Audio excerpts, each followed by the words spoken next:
Secretary Blinken, dear Tony, welcome back to NATO headquarters. It's always a great pleasure to welcome you. And let me start by thanking you for everything you do. The continued significant support to Ukraine, the sanctions, the heavy costs you are imposing on Russia and the Russian war machine, and also the strengthening of our collective defense here in Europe with more US presence in Europe. And let me also thank you for tireless efforts to consult, to coordinate with NATO allies, and to share intelligence and information throughout this crisis. The US leadership has been outstanding and is indispensable. And that is of great importance when we face a very dangerous situation with the ongoing war in Ukraine.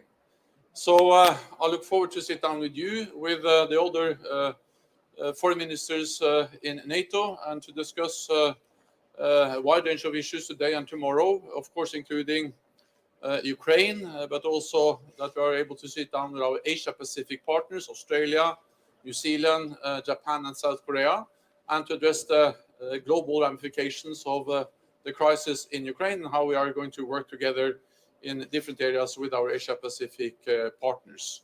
And then, of course, tonight we will start to have our meeting with a discussion addressing the strategic concept, which is an important document for NATO, outlining how NATO should continue to be the strongest alliance in history, facing a more dangerous world and a new security reality. So once again, welcome. It's great to have you here. Thank you, Jens, very much.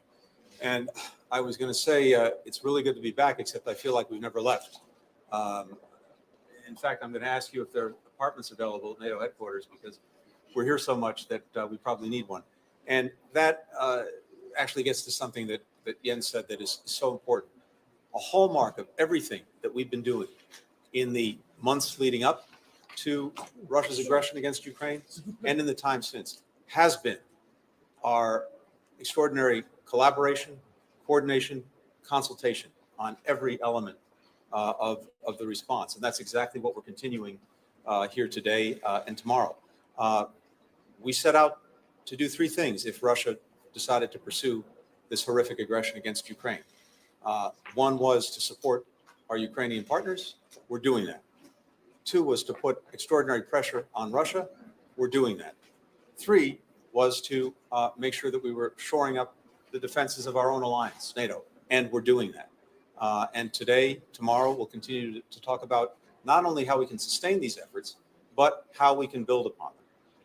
Second, as the Secretary General said, we're also in a period of tremendous importance for the future of our alliance, not just with regard to the Russian aggression against Ukraine, but more broadly, going toward the NATO summit, a new strategic concept that will be very much informed by what's happening now in Europe, but also by other challenges that we have to face together as an alliance. So this is an important moment for us to come together, to continue to do the work leading up to the summit, the new strategic concept, working with new partners, all of which we'll be doing in the next 2 days. Finally, let me say, Jens, I'm grateful for your kind words about American engagement, American leadership, but our expression is right back at you. We would not be where we are absent your extraordinary leadership of this alliance. And I think that's evident in the fact that allies came together unanimously when our leaders met just a couple of weeks ago and asked the Secretary General to stay on past his term. We are very, very grateful that you've agreed to do that. We've got a lot of work to do together, and we can continue it right now. Thank you. Thank you. Thank you. Are you expecting to hear from the Ukrainian foreign minister tomorrow?